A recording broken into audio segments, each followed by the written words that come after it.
One សួស្តីអ្នកនរគ្នាថ្ងៃនេះខ្ញុំនៅ Star Olympic ហើយថ្ងៃនេះខ្ញុំមករត់ហាត់ប្រាណឲ្យបីភ្លៀងទៀតចៃដន្យនេះភ្លៀងហើយថ្ងៃនេះឲ្យចម្រើនបញ្ជនសម្ដេចតែមកនៅគ្នាហើយនិយាយទៅភ្លៀងត្រជាក់ចូលមែនតើហើយខ្ញុំមកនេះខ្ញុំអត់ចាប់អារម្មណ៍ទេទៅពេលមកដល់ខ្ញុំឃើញនេះឆាកប្រមន្ត្រីរបស់វណ្ណដាមួយថៃក៏មកនៅគ្នាធំមែនតើឆាកដូចជាថ្ងៃទី10 17ហើយខ្ញុំច្បាស់ដែរតែខ្ញុំភ្លេចថ្ងៃហើយឆាកនេះធំមែនតើមកនៅគ្នាមើលឃើញច្បាស់នៅនិយាយទៅនៅក្នុងវាស្មៅក្រាឋានតែម្ដងហើយនៅខាងក្រោមមានស្តង់មានអីច្រើនមែនតើចាំមើលពេលខ្ញុំចតក្រោមខ្ញុំថតឲ្យបងប្អូននៅគ្នាមើលហើយធំមកនៅគ្នាឆាកឯនេះហើយមើលឃើញច្បាស់សារវារៀងល្ងឹតពេកពីខាងមុខបងប្អូននៅគ្នាតែបិទឆាកហ្នឹងខ្ញុំច្រឡំនេះស្មាតបាយមុខខាងនោះតែមិនមែននេះគេបាយមុខរបស់ខាងនេះតា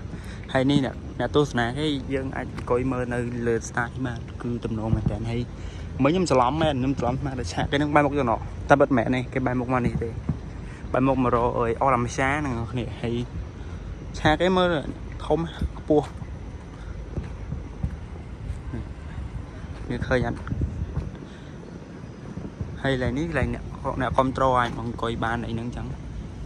ទៅថាយេទំនងដែរមកនៅគ្នាស្រួលបានន័យថាអត់ញ៉ៃញ៉ៃតារ៉ាទៅឆ្កេងទៅក្រុមការងារទៅនៅក្នុងនោះទៅដោយសារមានលបងខណ្ឌហើយដល់ពេលអ្នកគ្រប់ត្រូលគឺនៅអង្គុយលើនេះចឹងទៅគឺម្យ៉ាងដែរប្លែក14ហើយ concern ដូចជាថ្ងៃ17ឯអ្នកនរគ្នាបើសិនខុសត្រូវអីសុំទោសដោយសារខ្ញុំអត់បានចាប់អារម្មណ៍ឥឡូវនេះស្តង់មក Tiger អ្នកនរគ្នា sponsor ថងមកស្តង់មក sponsor ច្រឡំថងសុំទោសនេះផ្លេចតូទៀត